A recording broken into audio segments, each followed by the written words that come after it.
ኒኮላስ ጃክሰን ወደ ልምምድ ተመልሷል ተብሏል። ሴኔጋላዊ የሰማዮቹ የአጥቂ መስመር ተጫዋች ኒኮላስ ጃክሰን በለንደን ደርቢ ባሳለፍነው የካቲት ወር ላይ የጡንቻ መሳሳብ ጉዳት ካጋጠመው በኋላ እስካሁን ወደ ሜዳ አልተመለሰም።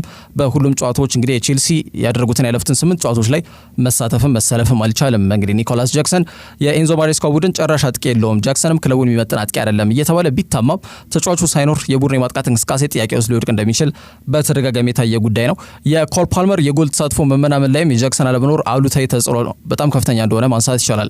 ቼልሲ በለንደን ደርቢው ከአርሰናልና እንዲሁም ደግሞ በፕሪሚየር ሊጉ ከብራይተን ኤንድ ሆቭ አልቢዮን ጋር ባደረጉት መርሃ ግብር ላይ ምንም ጎል ማስቆጠር አልቻለም ክለቡ። ከዛ ውጪ ወራጅ ቀጠና ውስጥ በሚገኘው ሌስተር ሲቲና ኮንፈረንስ ሊጉ እንዲሁ ከኮፐንሃገን ጋር ባደረጉት መርሃ ግብር ላይ ደግሞ በአንድ ጎል ብቻ ነው ማስቆጠር የቻሉት። በጣም ተቸግረው ማለት ነውና ይሄ ሁሉ የአጥቂ ክፍላቸው መሳሳቱ አንዱ ማሳያ ነው። ተጫዋቹ በኮማን ፋሲሊቲ ወይም ደግሞ በቼልሲ ልምድ ማዕከል ላይ ልምዶችን ሲሰራ ታይቷል። ምናልባትም ፕሪሚየር ሊጉ በቀጣይ ሳምንት ካቆመበት ሲቀጥል በለንደን ደርቢ ቼልሲዎች ከቶተንሃም ጋር ጨዋታቸውን ያከናውናሉ። በዚህ መርሃ ግብር ላይ እንደሚሰለፍም ይገመታል። የ23 ዓመቱ ሴኔጋላዊ ከዓመት ዓመት ጥሩ እንቅስቃሴን እያደረገ የሚገኝ ተጫዋች ነው። ዘንድሮም በ23 የፕሪሚየር ሊግ ጨዋታዎች 9 ጎል ሲያስቆጥር 5 ኳስ አመቻችቶ ማቀበል ችሏል። በአጠቃላይ በሰማያዊ ማሊያ ደግሞ ባደረጋቸው 68 ጨዋታዎች 26 ጎል አስቆጥሮ 11 ኳስ አመቻችቶ አቀብሏል። ከጃክሰን ውጪ የቡድን ማጥቃት እንቅስቃሴ ዋና አቀንቃኙ ኮል ፓልመርን ጨምሮ ኖኒ ማዱዌኬ እንዲሁም ደግሞ ሌላው የአጥቂ መስመር ተጫዋች ማርክ ጊዩ ሌሎች ጉዳት ላይ የሚገኙ ተጫዋቾች ናቸው። ከዚሁ ከጉዳት መልስ ዜና ጋር በተያያዘም ቡካዮ ሳካ በይፋ ወደ ልምድ ስለመመለሱም ተገልጿል። የአርሰናል የአጥቂ መስመር ተጫዋች የሆነው ቡካዮ ሳካ በተለይ ለ3 ወራቶች በፊት ከክሪስታል ፓላስ ጋር ባደረጉት የፕሪሚየር ሊግ መርሃ ግብር ላይ የጡንቻ መሳሳብ በተለይ ጡንቻ መሳሳብ አካባቢ ያለው ጅማቱ መላቀቁን ተከትሎ የቀዶ ጥገና ካደረገ በኋላ ከሜዳ መራቁ የሚታወቅ ጉዳይ ነው። የአርሰናል የማጥቃት እንቅስቃሴ ዋና አድራጊ ፈጣሪ ተጫዋች ስለመሆኑ ብዙዎች ይስማማሉ። ቡካዮ ሳካ እንደሚታወቀው በተለይ ሪሃቢሊቴሽን ወይም ደግሞ ከቀዶ ጥገናው በኋላ ለማገገም ከፍተኛ ጥረትና እንቅስቃሴ ሲያደርግ መቆየቱ የሚታወቅ ጉዳይ ነው። አርሰናሎች ለሪያል ማድሪድ ጨዋታ ዝግጁ ይሆናል ብለው ነበር የጠበቁት።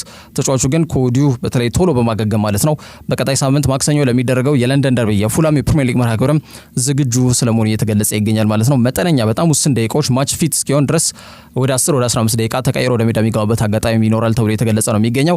ተጫዋቹን በማህበራዊ ትስስር ገጾች ከ6.4 ሚሊዮን በላይ ተከታዮች ባሉት የኢንስታግራም ገጽ ላይ ተመልሻለሁ ሲል በይፋ እንግዲህ ያሰፈረው ጽሁፍም እንዲሁም ደግሞ ፎቶ ልጥፍም ይህን ጉዳይ አመላክታል። በአጠቃላይ ለመድፈኞቹ ከአውሮፓ ሻምፒየንስ ሊግ ከሪያል ማድሪድ ጋር በሚያደርጉት መርሃ ግብር ላይ ትልቅ ስንቅ ወይም ትልቅ ተስፋ እንዲይዙ ያደርጋቸዋል ተብሎ ይገመታል። የቡካዮ ሳካ ወደ ሜዳ መመለስ የቡድን የማጥቃት እንቅስቃሴ ዋና አድራጊ ፈጣሪ ተጫዋች ከመሆኑ ጋር በተያያዘ ማለት ነው ጉዳት እስኪያጋጥመው ድረስ በእንግሊዝ ፕሪሚየር ሊግ በርካታ ኳሶችን አመቻችቶ ያቀበለው ተጫዋች ቡካዮ ሳካ እንደነበር አይዘነጋም።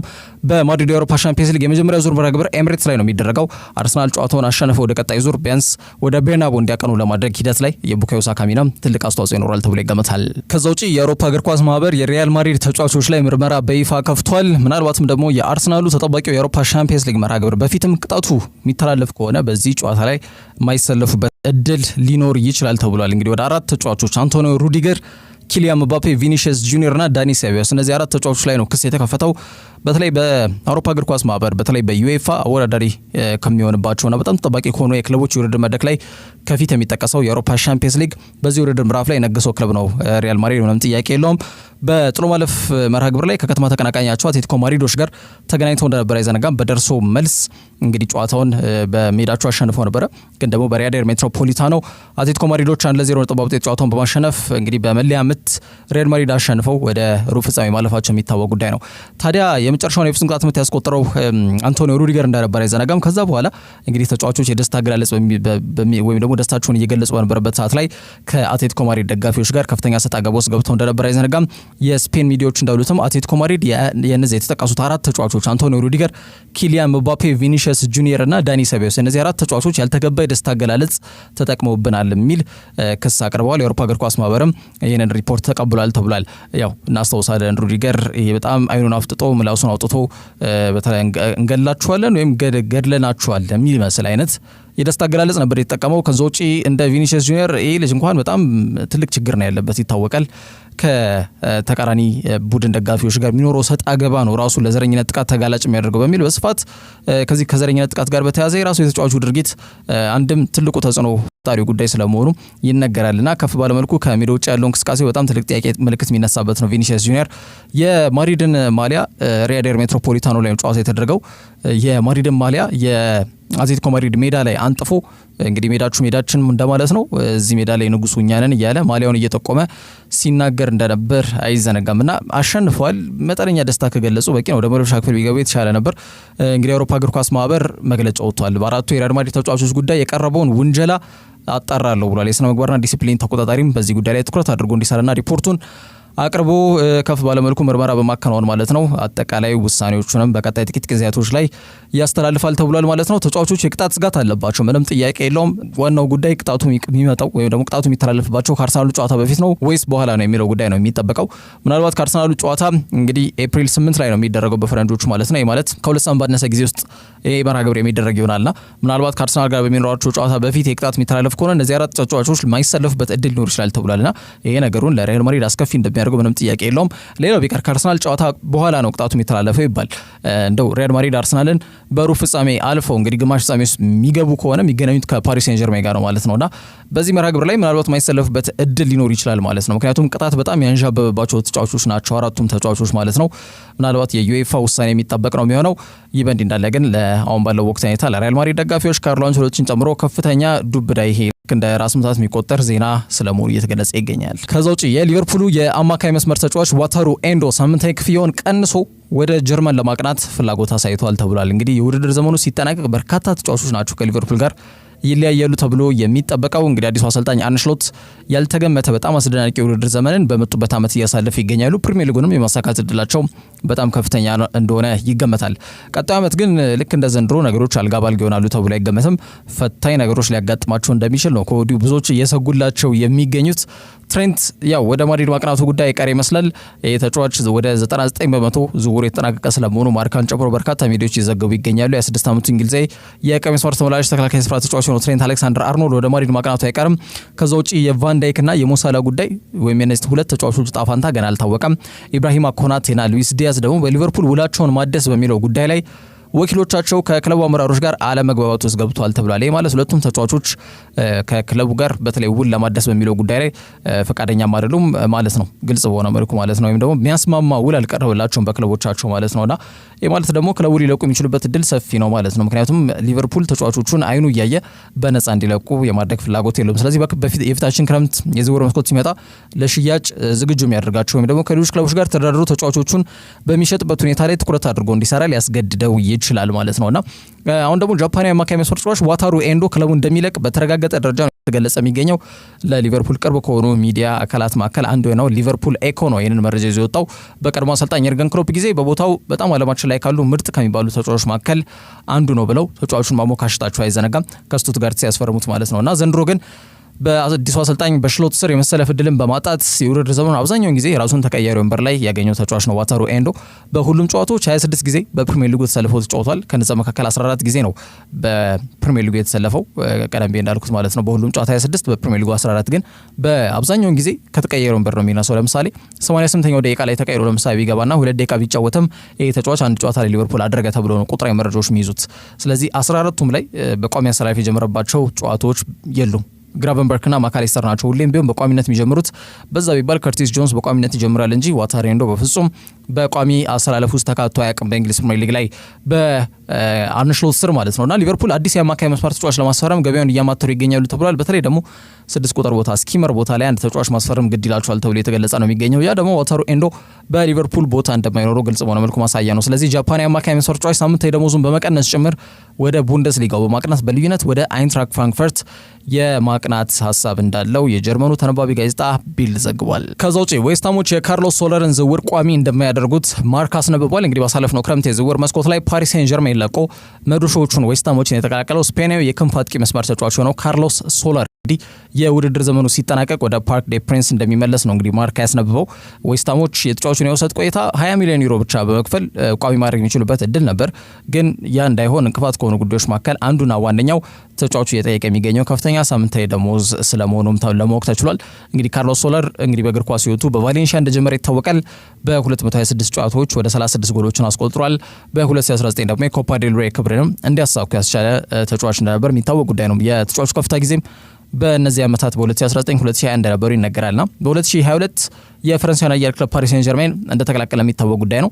በየአመቱ ያው የፈረንሳይ ሊጋን ያሳካል፣ እሱ ምንም ችግር የለም። ግን በሁለት አመት ቆይታው በተለይ በፈረንሳይ ዋና ከተማ በሆነችው ፓሪስ መቀመጫ ባደረገው ይሄ ኃያል ክለብ ውስጥ 26 ጨዋታ ላይ ብቻ ነው በቋሚነት ተሰልፎ መጫወት የቻለው። ምን ያክል ጥሩ የማይባሉ ጊዜያቶችን በዚህ ክለብ ማሳለፉ እንግዲህ አመላካች ቁጥራዊ መረጃ ይመስለኛል። 27 ዓመት ላይ ነው የሚገኘው ስፔናዊ። የውድድር ዘመኑ ከሁለት ወር በኋላ ሲጠናቀቅ ወደ ፒኤስጂ ቢመለስም በአሰልጣኝ ሉዊስ ኤንሪኬ ተመራጭ ተጫዋች ግን ይሆናል ተብሎ አይገመትም። ምክንያቱም በአሁኑ ሰዓት ማጥቃት እንቅስቃሴ ውስጥ ፒኤስጂ ቤት ማን ያሉት የሚለውን መመልከት በቂ ነው። እንደ ማርኮ አሴንሲዮ እንኳን የመሰለፍ ዕድልን ስላላገኙ በውሰት ክለቡን ለቋል። አሁን ባለው ወቅት ሁኔታ ጎንካሎ ራሞስን ባንጠረው እንኳን እንደነ ክቪካ ክቫራትስኬሊያ አዲሱ ፈራሚን ጨምሮ ማለት ነው ብራድሊ ባርኮላ ከዞቼ ዴሳይር ዱዌና እንደነ ኦስማን ዴምቤሌ አይነት በጣም ስል የሆኑ የማጥቃት እንቅስቃሴ የሚጣልባቸው ወይም እምነት የተጣለባቸው ተጫዋቾች ናቸው ያሉትና ይህንን መስመር ሰብሮ ይገባል ተብሎ አይገመትም ካርሎስ ሶለር። ከዛ ጋር በተያያዘ ወደ ስፔን በቋሚ ዝውውር በማቅናት ከፍ ባለ መልኩ ለአንድ ክለብ ፊርማውን ለማስቀመጥ ዝግጁ ነው ሲል የማርካ ዘገባ ያመላክታል። ከዛ ውጪ ማንቸስተር ዩናይትድ የሰንደርላንዱን ወጣት ተስፈኛ ተጫዋች ክሪስ ሪግን ለማስፈረም እንቅስቃሴ ጀምሯል ተብሏል። እንግዲህ በሩበን አሞሪም ጠቋሚነትም በሩበን አሞሪም ፈላጊነት ይሄ የአማካይ መስመር ተጫዋች ኦልድ ትራፎርድ እንዲደረስ ይፈለጋል ተብሏል። እንግዲህ በስታዲየም ኦፍ ላይት ከጥቋቁር ድመቶች ሰንደርላንዶች መንደር በጣም አመርቂ እንዲሁም አስደናቂ የግል እንቅስቃሴ እያሳየ የሚገኘው ይሄ ተስፈኛ ወጣት የአማካይ መስመር ተጫዋች ትልቅ ለወደፊት ጥሩ ነገሮች በእግር ኳስ ይጠብቁታል ተብሎ ብዙዎች እየተናገሩለት ይገኛሉ። የእንግሊዝ ብሔራዊ ቡድንም ከ17 ዓመት በታች ቡድን ውስጥ ተቀላቅሎ እየተሳተፈ እንደሚገኝ የሚታወቅ ጉዳይ ነውና ማንቸስተር ዩናይትዶች ይህንን ተጫዋች ለማስፈረም ከፍተኛ ጥረትና እንቅስቃሴ እያደረጉ እንደሚገኙ ለማወቅ ተችሏል። ገና ቀደም ብዬ እንዳልኩት 17 ዓመቱ ላይ ነው የሚገኘው ክሪስ ሪግ። ራሱን ግን በቋሚ አሰላለፍ ውስጥ ማካተት የቻለ ጥሩ አቅም ያለው የአማካይ መስመር ተጫዋች መሆኑን በሀገር እንግሊዝ ሁለተኛ የውድድር ምዕራፍና የውድድር መድረክ በሆነው በሻምፒዮንሺፕ እየተመለከተ እንገኛለን።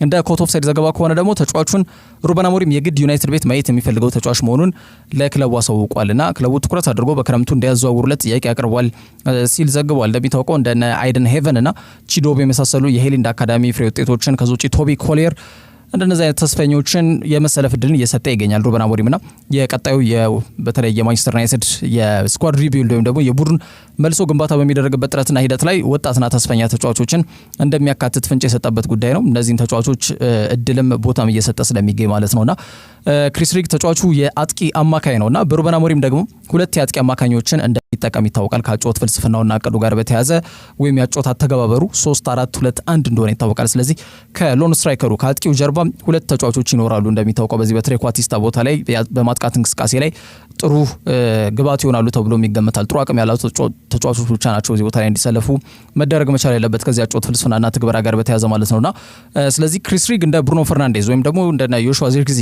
አይነት ተጫዋቾች ጋር ጥሩ ልምድ ካላቸው የአጥቂ አማካይ መስመር ተጫዋቾች ጋር ቢጫወት ልዩነቶችን ይፈጥራል ተብሎ ታምኖበታል። ማንቸስተር ዩናይትድ ወይም ቀዮች ሰይጣናት ተጫዋቹን ለማስፈረም በብቸኝነት እየተንቀሳቀሱ የሚገኙ ክለቦች አይደሉም። የሰሜን ለንደኑ ክለብ ቶትናምም እስከ 45 ሚሊዮን ዩሮ ድረስ በመመደብ ተጫዋቹን በእጃቸው ለማስገባት እየተንቀሳቀሱ መሆኑንም የስፔኑ ጋዜጣ ፊጄስ አስነብቧል። ተጫዋቹ በሻምፒዮንሺፕ ባደረጋቸው ዘንድሮ ማለት ነው 29 ጨዋታ አድርጓል። ከ29ኙ 24ቱን በቋሚነት ነው የጀመረው። በዚህ ሂደት ውስጥ 4 ጎል አስቆጥሯል። እንዲሁም ደግሞ አንድ ኳስ አመቻችቶ ያቀበለበት ሂደት አለ። በ90 ደቂቃ ወደ 1.1 ቁልፍ ኳሶችን ያቀብላልና ሰንደርላንዶች አምና ነበር የተጫዋቹን በጣም ጥሩና ተስፋ የሚጣልበት አይነት ተጫዋች መሆኑን ከግምት በመክተት የ3 ዓመት ውል ለተጫዋቹ የሰጡትና እሱም ያው ፊርማውን አስቀምጧል። ስለዚህ ጥሩ የሚባል ዋጋ ሲቀርብ ድረስ ዘንጠው መደራደር ይችላሉ በተጫዋቹ ጉዳይ ማለት ነው። ለምሳሌ አሁን ኮንትራቱ በጊዜ የሚጠናቀቅ ቢሆን ኖሮ የሚቀርብላቸውን ሂሳብ ብቻ ተቀብለው ተጫዋቹን ለመሸኘት ይገደዱ ነበር። አሁን ግን ከቶተናም ከዩናይትድን ጨምሮ ሌሎች ተጫዋቹን ለማስፈረም የሚፈልጉ ክለቦች አሉ እንደ ሊቨርፑልና አርሰናል።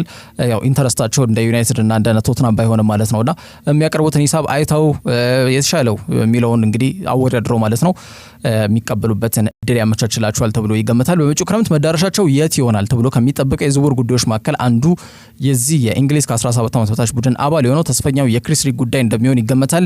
ወዲታም ሪያል ዩናይትድ እና ቶተናም ግን ፍሮንት ራነሮች ወይም ከፊት ተጫዋቹን ለማስፈረም ከፍተኛ ጥረትና እንቅስቃሴ እያደረጉ የሚገኙ ቡድኖች ስለመሆናቸው ለማወቅ ተችሏል። ከዛ ውጪ የጀርመኑ ኃያል ክለብ ባየር ሙኒክ ቤት እስከ 6 የሚደርሱ ተጫዋቾች በክረምቱ ሊያሰናብት ይችላል ሲል ቢልድ አስነብቧል። ባየር ሙኒኮች ከ6 ተጫዋቾቻቸው ጋር በክረምቱ የሚለያዩበት እድል ሰፊ ስለመሆኑ የተገለጸ የሚገኘው የቡድኑ የክንፍ የማጥቃት እንቅስቃሴ ላይ የሚታወቁት ግን ደግሞ በጉዳትና በአቋም መዋዠቅ በጣም እየተፈተኑ የሚገኙ ኪንግስሌይ ኮማን እና ሰርጅን አብሪም ስማቸው ተካቷል። እንግዲህ ረጅም ጊዜ በዚህ ክለብ ቆይታ ያደረጉ ሁለት ተጫዋቾች ናቸው። ከዚህ ክረምት በዘለለ ግን በባየር ሙኒክ ይቆያሉ የሚለው ጥያቄ የተነሳበት የሚገኘው ጉዳይ ሆኗል። ከዛ ውጪ ባሳለፍነው ክረምት የዝውውር መስኮት ላይ ፉላምን በ51 ሚሊዮን ዩሮ ወጪ ተደርጎበት ባቫሪያኖቹን የተቀላቀለው ፖርቹጋላዊ ጆao ፓሊኒያም የጠበቀበትን አይነት እንቅስቃሴ አይደለም እያሳየ የሚገኘው ተብሏል። እንደሚታወቀው ሊዮን ጎሬትስካን አስቀምጦ ነበረ በቋሚ አስተላለፉ ሲካተት የነበረው በተለይ ቪንሰንት ኮምፓኒም ቋሚ ተመራጩ ጎሬትስካ አልነበረም። አሁን ግን ጎሬትስካ ተማሙቶ ቦታውን አስመልሷል። በቋሚ አስተላለፍ ውስጥ የተካተተ ይገኛል አሁን ባለው ወቅት ሁኔታ። እሱ ብቻም አይደለም እንደነ ዮሹዋ ኪሚክ የሚነኩ አይነት ተጫዋቾች እንዳሉ ይታወቃል። ከዛ ውጭ ወጣቱ ፓቭሎቪችም አሁን ጉዳት ስላለበት ነው እንጂ ሲመለስ ቦታውን ለማንም ተጫዋች ያስረክባል ተብሎ አይገመትም። ስለዚህ የእነዚህ ሶስት ተጫዋቾች ጥምረታቸው እየሰመረ የመጣ ጉዳይ ቦሩን ተከትሎ በቋሚነት ተጫዋቹ የሚሰለፍበትን ዋስትና ያገኛል ሌላው ጥያቄ ነውና በክለቡ ዘላቂ ቆይታም አይኖረውም ተብሎ የተገለጸ ነው የሚገኘው ከጆ ፓሊኒያ ጋር በተያያዘ። ከዛ ውጭ ቀሪዎቹ ማለትም ራፋኤል ጉሬሮ እንዲሁም በኦሳሱና በውሰት የሚገኘው ብራያን ዛራጎዛ በጣም ጥሩ እንቅስቃሴ ያደርግ ይገኛል። በነገራችን ላይ ኦሳሱና ቤት ተጫዋች እንዲሁም በቶተናም በውሰት ጊዜን እያሳለፈ የሚገኘው ማቲያስ ቴል ውሰታቸውን ወደ ቋሚ ዝውውር የሚቀይሩበትን እድል በክለቡ መልካም ፈቃድ ተሰጥቷቸዋል ተብሏልና ሊሮይ ሳኔና ኤሪክ ዳየር አይነት ተጫዋች ደግሞ ክለቡ በዚህ የውድድር ዘመን ባለፈ ኮንትራታቸውን እንዲያድስላቸው የሚመኙ ሌሎች ተጫዋቾች ናቸው። እንደሚታወቀው የውድድር ዘመን ሲጠናቀቅ ሳኔም ሆነ ዳየር ውላቸው ይጠናቀቃልና ባየር ሙኒክ የተጫዋቾቹን ውል የማደስ እንግዲህ በተለይ ከሳኔ ጋር ንግሮችን ተጀምሯል ምናምን የሚሉ መረጃዎች ሲወጡ ነበረ። ግን ተጨባጭ ነገር የለም። በተጫዋቾቹ በኩል ፍላጎት አለ፣ ክለቡ ደግሞ ውሳኔ ላይ መድረስ አልቻለም ተብሎ የተገለጸ ነው የሚገኘው። እነዚህ የጠቀስኳቸው ተጫዋቾች ከጀርመኑ ኃያል ክለብ ባየር ሙኒክ ጋር ሊለያዩ የሚችሉበት እድል ሰፊ ስለመሆኑ የተገለጸ ይገኛል። ከዛ ውጭ የፈረንሳይ ሊጋ ከፍተኛ ሂሳብ ተከፋይ የሆኑ ተጫዋቾች ስም ዝርዝር ይፋ ተደርጓል። ባለፉት 10 ዓመታት በፈረንሳይ ኃያል ሆኖ እየታየ የሚገኘው ቡድን ፓሪስ ሴን ጀርሜን ሜዳ ላይ በጣም ፈርጣማ ጡንቻ ያለው ቡድን ሆኖ የሚታይበት ሚስጥር አንዱ እና ዋነኛው ያው የክለቡ ባለቤት ኳታሪ ቢሊዮነር ናስር አልኸላፊ መሆናቸውን ተከትሎ ነው። አሁን ግን ከሜዳ ውጭም የፋይናንስ ጉዳያቸው ጋር በተመለከተ ያላቸውን ጠንካራ ጎን የሚያመላክት መረጃ እንግዲህ ተነባቢው የፈረንሳይ ጋዜጣ ሌኪፕ ይዞት የወጣው መረጃ ያመላክታል። ዘንድሮም ይህ ክለብ ከተከታዩ ኦሎምፒክ ደ ማርሴይ በ19 ነጥብ ርቆ ነው የሚገኘው። የሊጉ አናት ላይ ይገኛል። በዚህ ሳምንት ሴንት ኢቲየን መርታት ከቻሉ ደግሞ የዋንጫውን ክብር ሪከርድ በሆነ መልኩ ለተከታታይ 13 ጊዜ ማሳካታቸውን የሚያረጋግጡ ይሆናል ማለት ነውና ይህ እንዲሆን ደግሞ ለተጫዋቾቻቸው ረብጣ ገንዘቦችን መክፈል እንደሚጠበቅባቸው ግልጽ ጉዳይ ነው። እንግዲህ ሌኪፕ ዓመታዊ የሂሳብ ሪፖርት የሚያመላክተው በሊጉ እንግዲህ 10 ከፍተኛ ሳምንታዊ ደሞዝ ያላቸው ተጫዋቾች የፓሪስ ሴን ጀርሜን ተጫዋቾች መሆናቸው ደግሞ ይበልጥ ግርምትን ፈጥሯል። እንደ ሌሎች አይከፈላቸውም እንዴ ነው የሚያስብለውና 10ሩም የፓሪስ ሴን ጀርሜን ተጫዋቾች ናቸው። በተለይ በፈረንሳይ ሊጋ ውስጥ ከፍተኛ ሳምንታዊ ተከፋይ ከሆኑ ተጫዋቾች ስም ዝርዝር ውስጥ የሚገኙት 10ሩ ተጫዋቾች ማለት ነውና ከፍተኛ ጎል አስቆጣሪው የቡድኑ የቀኝ ክንፍ አጥቂ መስመር ተጫዋች ሆነው ኦስማን ዴምቤሌ ከሱ የተሻለ ገቢ የሚያገኝ ተጫዋች በሊጉ የለም። በወር እስከ 1.5 ሚሊዮን ዩሮ ያገኛል። አምበሉና የማል ተከላካይ መስመር ተጫዋቹ ማርኪኒዮስ ደግሞ ከዴምቤሌ በ300,000 ዝቅ ብሎ በወር 1.2 ሚሊዮን ዩሮ በማግኘት ይከተላል። አችራፍ ሀኪሚና ሉካስ ሄርናንዴዝ የቀኝ መስመርና የግራ መስመር ኮሪደሩ የሚመሩት እነዚህ ሁለት የተከላካይ መስመር ተጫዋቾች 1.1 ሚሊዮን ዩሮ በማግኘት ሶስተኛና አራተኛ ናቸው። ወጣቱ ዛይር ኤሜሪን ጨምሮ ቪቲኒያ ከዛ ውጭ አዲሱ የጥር የዝውውር መስኮት ፈራሚያቸው ጆርጂያዊው ክቪካ ክቫራትስኬሊያን ጨምሮ ግብ ጠባቂ ጃንሉዊጂ ዶናሩማ እንዲሁም ኑኖ ሜንዴዝ እና የተረሳው ተጫዋች ፕሪስኔል ኪምፔምቤ እስከ 10ኛ ያለውን ደረጃ ይዘው እንደሚገኙ ሌኪፕ አስነብቧል። ከዛ ውጭ ግሌይሰን ብሬመር ለክለቦች የዓለም ዋንጫ ዝግጁ ሆኖ ለመገኘት እንደሚጠራ አሳውቋል። እንግዲህ ብራዚል የተከላካይ መስመር ተጫዋች በቢያንኮኔሪዎቹ ቤት በጣም አስደናቂ እንቅስቃሴ እያደረጉ ከሚገኙ ተጫዋቾች መካከል አንዱ እንደሆነ ይታወቃል። ባሳለፍነው ጥቅምት ወር በአውሮፓ ሻምፒየንስ ሊግ ከአርቢ ሌይፕዚግ ጋር ባደረጉት ጨዋታ ላይ የጉልበት ጅማት መበጠስ ወይም ኤሲኤል ጉዳት ለተጫዋቾች ቅዠት የተባለ የሚጠራው ጉዳት ካጋጠመው በኋላ እስካሁን ድረስ ወደ ሜዳ መመለስ አልቻለም። ይሄ በጣም የቀዶ ጥገና ያከናወነው ባሳለፍነው ጥቅምት ወር መሆኑን ተከትሎ ተጫዋቹ አሁን ወደ ሜዳ ለመመለስ ያው እስከ 6 ወር እንደሚፈጅበት ይታወቃል። አንድ ተጫዋች የጉዳት ካጋጠመው የጥያቄ የለውምና ከጥቅምት ወር አንስቶ እስካሁን እንግዲህ ከፍተኛ በሆነ መልኩ በተለይ ወደ ሜዳ ለመመለስ የሚያስችለውን አይነት ሁኔታዎችን እየተከተለ ይገኛል። በተለይ ወደ ሙሉ ጤንነት ለመመለስ ማለት ነውና ስለ ቲያጎ ሞታ ስንብትም ተጠይቆ ሞታ በጣም ጥሩ አሰልጣኝ ግን እድለኛ ያልሆነ አሰልጣኝ ይመስለኛል በሚል ገልጾታል። ከዛ ውጪ በጥሩ ሁኔታ እያገገመ እንደሚገኝ ተናግሯል። ብሬመር በመጪው ሰኔ የክለቦች የዓለም ዋንጫ ላይ ለጨዋታ ብቁ ሆኖ ለመቅረብ ከፍተኛ ጥረትም እንደሚያደርግ አሳውቋል። እንግዲህ በ2022 ቶሪኖ ለቆ የከተማ ተቀናቃኛቸውን ጁቬን ከተቀላቀለ በኋላ በጣም ጥሩ ጊዜም በግሉ በአሊያንዝ እያሳለፈ ይገኛል። ታዲያ ባሳለፍነው ጥቅምት ወር ላይ ያጋጠመው ጉዳትን ተከትሎ እሱ ባልተሰለፈባቸው ጊዜያቶች ላይ ፌዴሪኮ ጋቲ እና ፒየር ካሉሉ የማል ተከላካይ ጥምረቱን በጋራ እየመሩ እንደሚገኙ የሚታወቅ ጉዳይ ነው። ጁቬ በሊጉ ውስን ጨዋታ ከተሸነፉ ቡድኖች መካከል አንዱ እንደሆነ የሚታወቅ ጉዳይ ነው። በበርካታ ክለቦች ሲፈለግ የቆየውና የኢታፒታንጋ በተባለች በጣም ብራዚል ውስጥ 10,000 ሰው እንኳን የማይኖርባት መንደር ውስጥ የተወለደው ግሌይሰን ብሬመር እስከ 2029 በአሊያንዝ ስታዲየም ለሚያቆየውን ውል ከክለቡ ጋር ከስምነት ላይ መድረሱና ፊርማውን ባሳለፍነው ነሐሴ ወር ላይ ማስቀመጡ አይዘነጋም ማለት ነው። እንግዲህ በክለቦች የዓለም ዋንጫ ላይ ብሬመር ወደ ሜዳ ይመለሳሉ የሚለው ጉዳይ በቀጣይ ይጠብቃል። በመጨረሻም በእግር ኳስ ታሪክ ውስጥ ለመጀመሪያ ጊዜ 2 የዝውውር መስኮት በመጪው ክረምት ወር ላይ እንደሚኖር ለማወቅ ተችሏል። በተለምዶ በእግር ኳስ ላይ 2 የዝውውር መስኮት እንዳለ ነው የምናውቀው። እሱም የጥር የዝውውር መስኮትና የክረምት የዝውውር መስኮቶች ናቸው።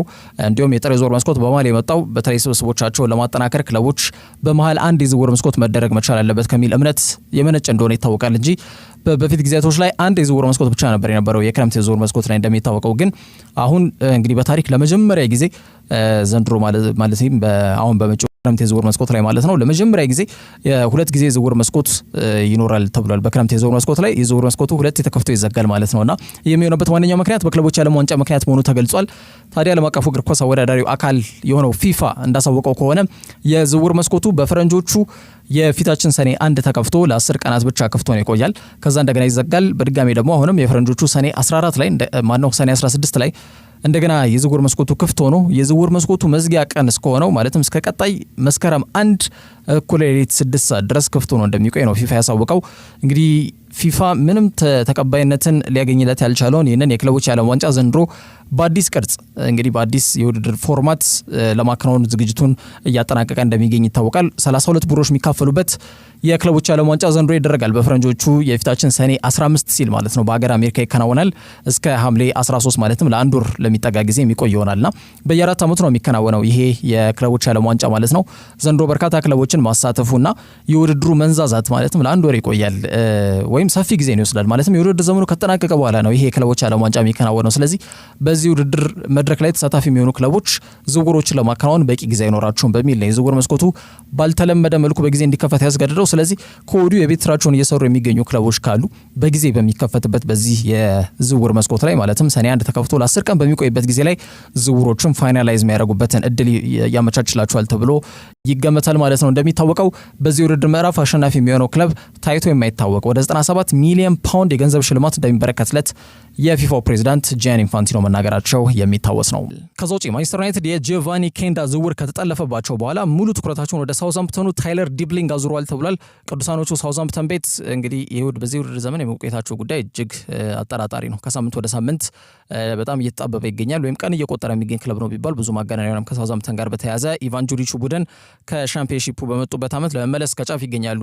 እንግዲህ በደረጃ ሰንጠረዡ ግርጌ ላይ የሚገኝ ቡድን መሆናቸውን ተከትሎ ማለት ነውና በዚህ ሂደት ውስጥ በግላቸው በክለብ ውስጥ ነጥረው ከወጡና ምርጥ እንቅስቃሴ እያሳዩ ከሚገኙ ተጫዋቾች መካከል ታይለር ዲብሊንግ ስሙ ይጠቀሳል። ይህ ተጫዋች ወደ ሻምፒዮንሺፕ ከወረደ ግፍ ነው የሚሆነው የሚል ሀሳብ የብዙዎች ነው። ታይለር ዲብሊንግ የእንግሊዛዊ ወጣት የ19 ዓመት የክንፍ አጥቂ መስመር ተጫዋች ከቡድኑ ሳውዛምፕተን ጋር አብሮ ወደ ሻምፒዮንሺፕ መውረድ የለበትም በሚል ሀሳብ የሚሰነዝሩ አሉ። ከአቅሙ ከእንቅስቃሴው ከክህሎቱ ጋር በተያያዘ ማለት ነው።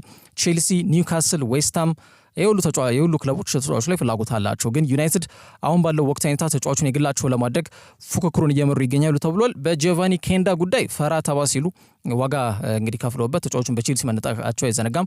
ዋናው ጉዳይ በነገራችን ላይ የቦርዱ ነው። ለምሳሌ በፊት የነበረው 54 ዓመቱ ሆላንዳዊ አሰልጣኝ ኤሪክ ቴን ጊዜ በርካታ ሆላንዳውያን ተጫዋቾች መጥተው እንደነበር አይዘነጋም። ወይም ደግሞ በትውውቅ ቀድሜ እዛ ክለብ አውቃቸዋለሁ ጥሩ እንቅስቃሴ ያላቸው በሚል ዩናይትድ ቤት ይመጡና ፐርፎርም አያደርጉም። ከሊሳንድሮ ማርቲኔዝ ውጪ ሌሎቹ ማንሳት ይቻላል። ዶኒ ቫን ደ ቤክ እንኳን የቴን ግዢ አይደለም፣ ቢሆንም ግን ቦታውን ያጣ ተጫዋች ነው። አንቶኒ ይጠቀሳል።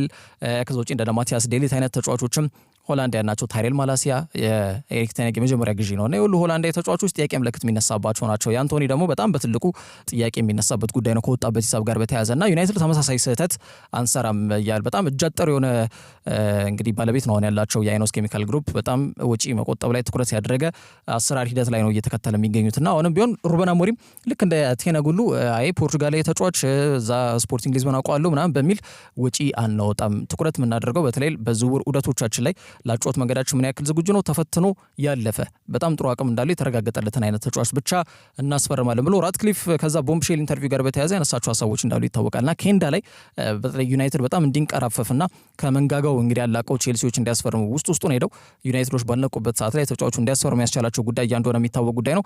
ታዲያ አሁን ባለው ወቅት አይነታ ዩናይትድ ታይለር ዲብሊንግን እንግዲህ ያው ኬንዳን ተነጥቀዋል። ስለዚህ ቦታውን ለመተካት ወይም ደግሞ ይበልጥ ስብስባቸውን ለማጠናከር ማለት ነው ይህን ተጫዋች ለማስፈረም ከፍተኛ በሆነ መልኩ እየተንቀሳቀሱ ይገኛሉ። ተጫዋቹን በፍጹም ማጣት አይፈልጉም ተብሏል። ከዓመት ዓመት የተሻሻለ የሚመጣ ይመስለው ይሄ እንግሊዛዊ እንግዲህ ወጣት ተጫዋች መዳረሻው የት ይሆናል የሚለው ጉዳይ በቀጣይ ይጠብቃል። ለዛሬ ያዘላችሁ ስፖርት መረጃዎች እነዚህን ይመስላሉ። በያላችሁበት ጥሩ ጊዜ አሁን